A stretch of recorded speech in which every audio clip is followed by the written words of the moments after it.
Рада приветствовать всех на своем канале. Зовут меня Алена. И сейчас я хочу вам показать, как пошить без лишних заморочек, без сложных расчетов.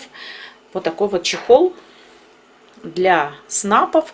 И также такой чехол можно пошить по тем же расчетам, которые я вам дам. По тому же, не будем называть громко, мастер-классу. Небольшое видео я вам сниму, как именно делаю это я.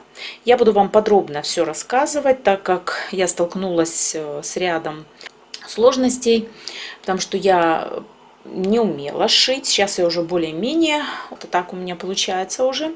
Но когда я впервые начала искать информацию о том, как пошить такой чехол, я столкнулась с какими-то сложными мастер-классами, которые мне, как новичку, было сложно повторить. Поэтому я решила для вас снять такой совсем упрощенный вариант пошива такого вот чехла. Я буду использовать вот такую ткань, это ситец. Вы можете хлопковую ткань использовать, какая у вас есть. Хлопок, ситец подойдет. И сейчас я вам подробно все расскажу и покажу даже, как все операции я делаю на швейной машине. Так что, кому это интересно, оставайтесь со мной. И я думаю, у вас с легкостью получится сшить вот такой вот красивый чехол. Все зависит от того, какую вы ткань выберете, но результат будет вас радовать, так как меня он также порадовал, потому что я уже пошила несколько таких чехлов по разным мастер-классам. И для вас я собрала все самое необходимое и самое легкое в исполнении. Самый такой удобный вариант, как для меня. И я хотела поделиться этими наработками с вами. Так что приступаем. Сейчас я вставлю фотографию, где будут подробные расчеты по моим снапам. Мои снапы 29 сантиметров. Каждая сторона. Ваши снапы могут быть и 25, и 28. Я не знаю, что это за фирма. Я покупала их очень-очень давно. Какая-то неизвестная фирма этих снапов. 29 сантиметров. Есть 28, 20, 15. Это уже как вы будете ориентироваться по своим размерам. Также, если мы берем раму, все те же расчеты подходят и к раме. Вам надо будет измерять 4 стороны. Так что начинаем шить. Желаю вам удачи. Я думаю, у вас все получится.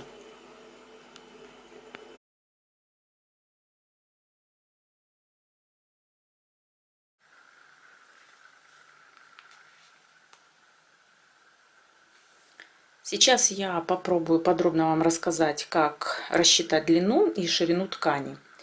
Необходимо измерить внешние стороны снапа. И именно внешнюю сторону, я уточняю этот факт, поскольку кюснапы Hemline на упаковке длина указана по внутренней стороне. Так что не поленитесь и возьмите свои кюснапы и измерите их. Длину стороны умножаем на 4 и добавляем 10 сантиметров. Я все подробные расчеты оставлю в инфобоксе. Вам, наверное, так будет удобней. У меня сторона снапа 29 сантиметров. 29 я умножаю на 4 и добавляю 10 сантиметров. Итого у меня получается 116, это 29 умножить на 4, плюс 10, 126 сантиметров.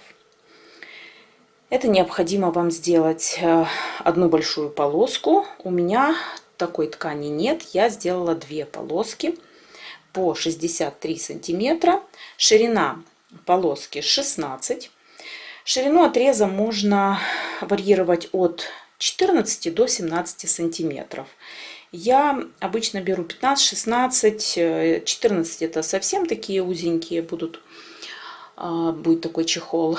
Но мне необходимо для того, чтобы запас ткани, для того, чтобы прятать ткань лишнюю, которая остается. Поэтому я взяла себе чуть-чуть пошире полоску. Я взяла 16. Не забывайте про припуски, где-то 0,5-1 сантиметр с каждой стороны.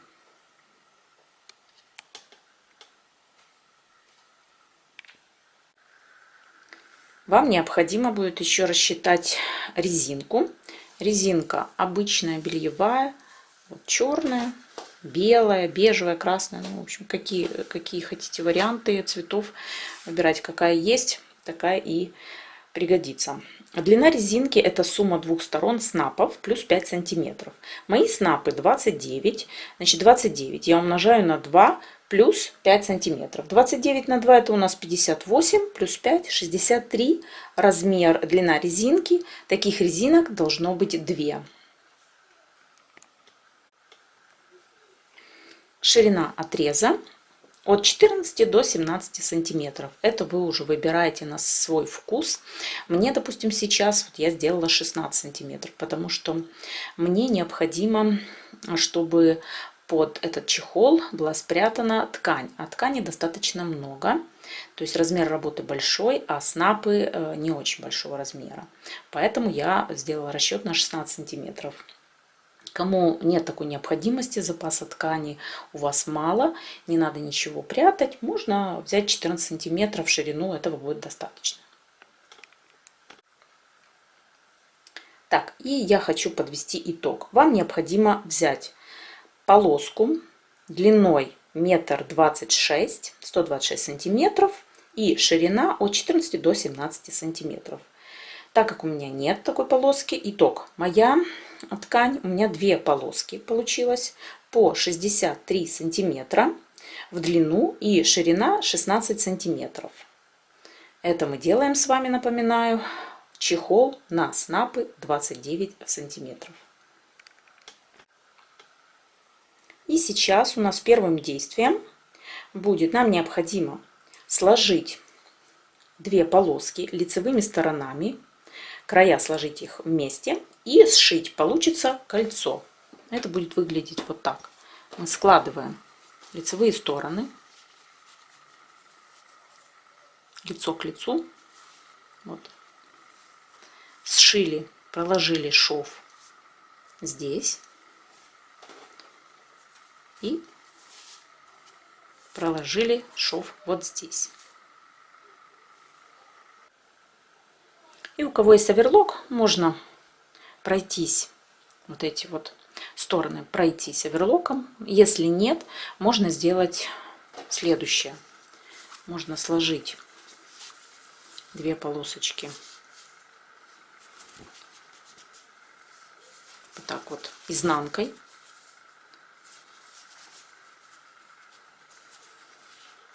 Прошить один раз, проложить вот шов. И потом, после того, как вы проложили шов, это уже будет выглядеть вот так вот. И проложить шов еще раз. Сейчас я попробую вам показать, как это будет выглядеть. Если у меня получится установить штатив, так чтобы вы видели, как я строчу на машинке. Для тех, кто переживает, чтобы ткань не осыпалась, и у кого нет возможности сделать оверлок, берем ткань. Я вам покажу два способа. Одну сторону я зашью этим способом, а вторую обычным, кто не хочет заморачиваться, кто не боится того, что ткань может осыпаться. Значит, первый способ.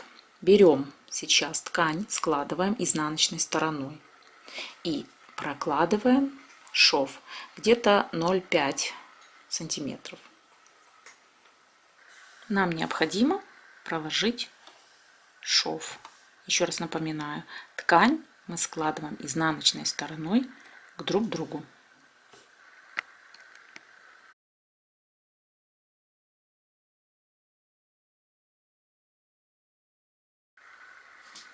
После того, как мы проложили шов, мы ткань так вот выворачиваем, переворачиваем, и теперь у нас ткань будет лицом к лицу. Если есть желание, можно прогладить.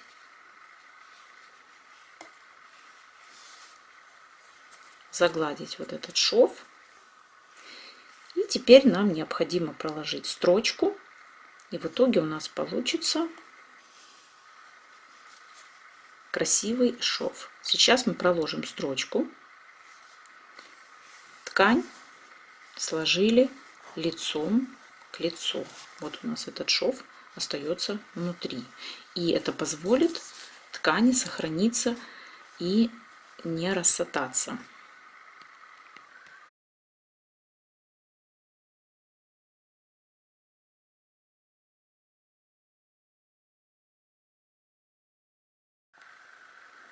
Мы проложили шов, и теперь у нас получается вот так вот соединена ткань внутри. Получается, ткань не будет рассатываться края. Так что кому-то, может быть, подойдет и этот способ. И теперь сделаем самым простым способом, к которому, в общем-то, готовы все. Это просто сложить ткань. Здесь у меня ткань не будет рассатываться, так как это край. Я его не обрезаю, потому что здесь рисунок, в общем-то, виден хорошо. Складываем лицом друг к другу и просто прокладываем шов. Можно 0,5, можно сантиметр. Это уже как от 0,5 строчка должна быть до сантиметра. Ширина строчки.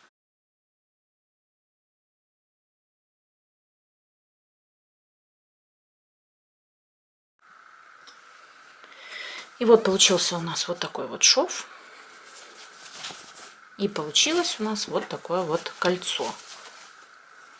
Сшито с двух сторон. Получилось кольцо.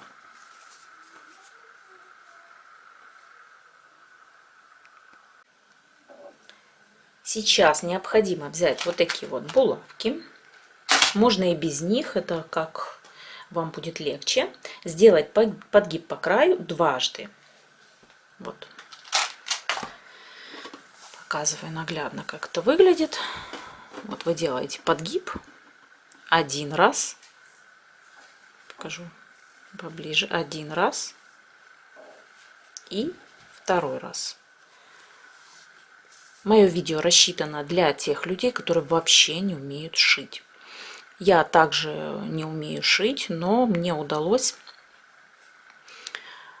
пошить более-менее качественный чехол. И я хочу поделиться с вами, так как видео не очень много на YouTube, где понятно рассказывают именно для тех, кто шить вообще не умеет. Поэтому не раздражайтесь, те, кто владеет швейной машиной. Поэтому я рассказываю так подробно. 1, 2. И закалываем булавочкой. Можете этого не делать, можете сразу шить. И подкалываем. И прошиваем с одной стороны. Делаем подгиб. Вот этот шовчик. Мы вот так вот его расправляем. Делаем подгиб со второй стороны. Один. И второй раз. Смотрите так, чтобы было все красиво, чтобы шов у вас совпадал с основным швом. Можно булавочками не подкалывать, сразу шить. Это уже как вам удобно. И прошиваем с двух сторон.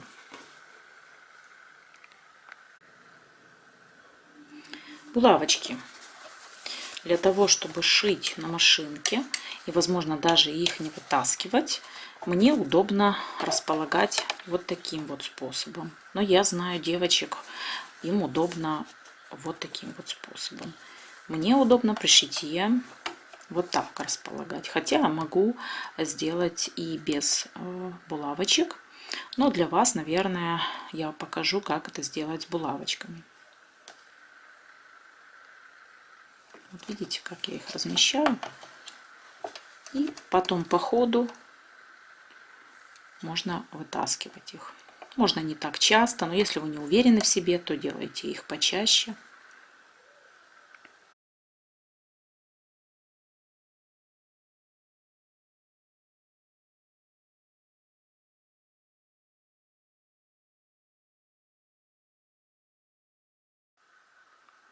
Вот как вы видели, мы прошли, не вынимая булавку, проложили шов, и теперь можем ее вынимать И, в общем-то, так достаточно легко шить.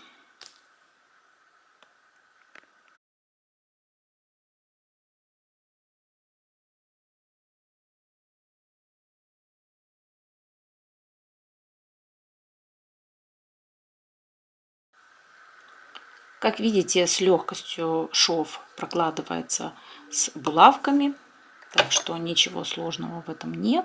И потом уже булавочки можно вынимать. Теперь я сделаю уже, проложу этот шов вне камеры и покажу вам уже, что у нас получится. Я думаю, достаточно понятно объяснила, так что у вас не возникнет никаких сложностей с этим. Если вы боитесь с булавочками прошивать, то рекомендую вам, когда уже доходите вы до булавочки, вы ее вынимаете, придерживаете здесь ткань и прошиваете до следующей, также подходя к ней близко, и вынимаете. Для тех, кто боится, еще не уверен в себе, их можно вытащить заранее. И хотела бы остановиться еще на важном моменте, когда вы подойдете вот к этому шву, который у нас был двойным, внутри спрятан. Здесь у вас не получится вот так вот разложить его. Поэтому проследите, чтобы он у вас смотрел в одну сторону. Если вы здесь прострочили и он у вас лежит в эту сторону, значит и здесь он также должен лежать в эту сторону, а не наоборот. Проследите, пожалуйста, этот момент.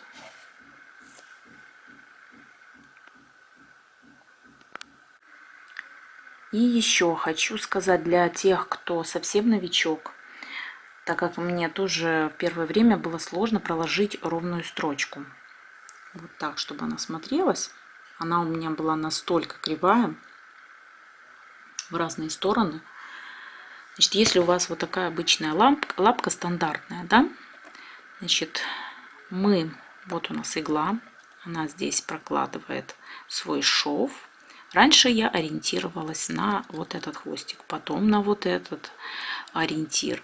Но у меня все очень плохо получалось, так как я вообще не понимаю, как шить на машинке.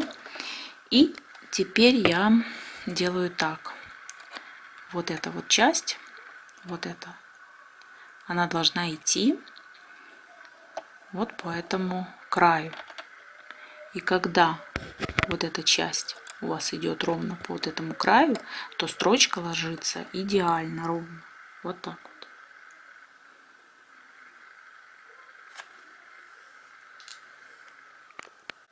Наш чехол уже сшит. Получилась ширина итоговая 11 сантиметров. Ну, чуть меньше, чем 11, 10,8 получилось. Потому что подгиб должен быть достаточно широким, для того, чтобы можно было вдеть.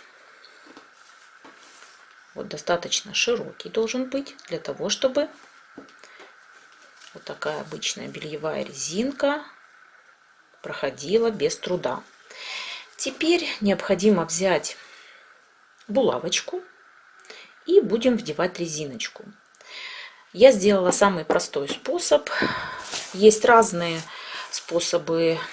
Значит, я видела, вот здесь вот сшивают уже в самом конце, для того, чтобы вот эти вот места были свободны, для того, чтобы вдеть нашу резиночку и потом шить. Мне такой способ не понравился, я уже так делала, мне так тяжело. И я уже на готовом изделии, недалеко от шва, вот здесь вот, сделаю острыми ножничками разрез, потом его необходимо будет зашить, вдену резинку с одной стороны, сделаю надрез с другой, и наш чехол будет готов. Сейчас я попробую вам это все показать, так как у меня уже стемнело, и не знаю, насколько все будет хорошо вам видно. Берем маленькие ножнички маникюрные. Предварительно отрезать необходимо 2 вот такие вот резинки, 63 сантиметра на мой размер, 29 снапы. И с двух сторон мы вдеваем булавочки для того, чтобы одной булавочкой мы вдеваем в ткань, а вторая остается для того, чтобы хвостик не потерять, чтобы резинка не заскочила в ткань, и мы тогда уже ничего с вами сделать не сможем, и необходимо будет эту процедуру проделать заново. Делаем надрез острыми ножничками. Вот вам покажу, здесь также делаем надрез. Необходимо острые ножнички. Так, я делаю горизонтальный для того, чтобы легче потом было его зашить, так как вертикальный может пойти и разорваться на лицевую сторону. Теперь берем нашу булавочку. У меня, не удивляйтесь, такие огромные, просто в доме больше нет другого размера. Вы можете взять поменьше.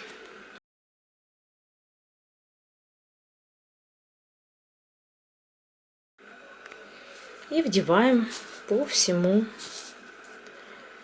нашему кольцу булавочку. Я сделаю это за кадром. Я думаю, здесь у вас сложностей не возникнет. И вот два конца резинки. Сняли мы булавки. Мы их сопоставляем вместе нахлест, одна на одну, до сантиметра нахлест, можно по 0,5, так чтобы она не порвалась от натяжки, и зашиваем вручную или же на машинке, это уже как вам будет удобно.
И вот наш чехол готов. Сейчас я вам покажу. Я вам снимала маленькими отрезочками, как зашить место разреза. Вот оно. Один и второй разрез. Все аккуратненько.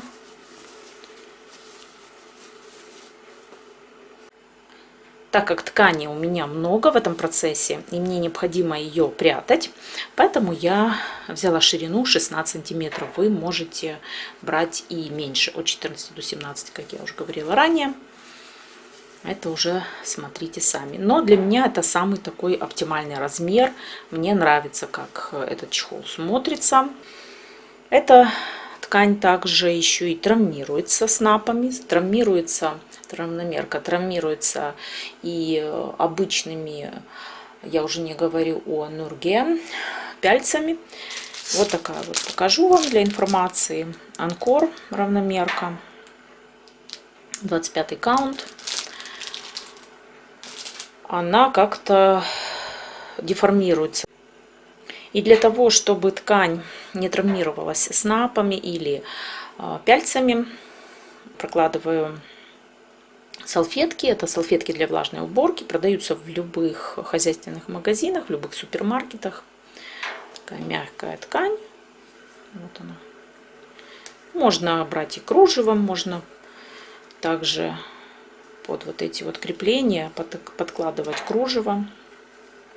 И также будет какая-то защита для вашей ткани. И сейчас оденем наш чехол.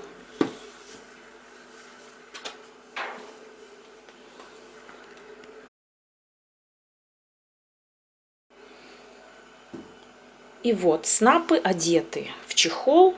Это смотрится очень красиво и очень функционально, так как ткань у вас остается чистая, не испачканная.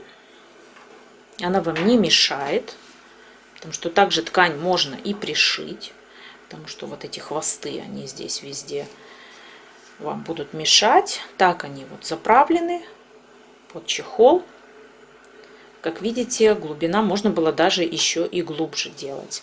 Можно было и 17 сантиметров. Но меня все устраивает. А вы уже смотрите сами, какой глубины вам нужен будет чехол. Я надеюсь, что после просмотра моего видео вам все будет понятно. Я достаточно подробно все описала, достаточно подробно сняла это видео. Думаю, вопросов никаких не останется. Но если же у вас все-таки остаются какие-то вопросы, пишите в комментариях, я обязательно отвечу. Если вам понравилось мое видео, ставьте пальчик вверх и подписывайтесь на мой канал. Я вам желаю всего самого наилучшего и до скорых встреч на моем канале. Всем пока-пока!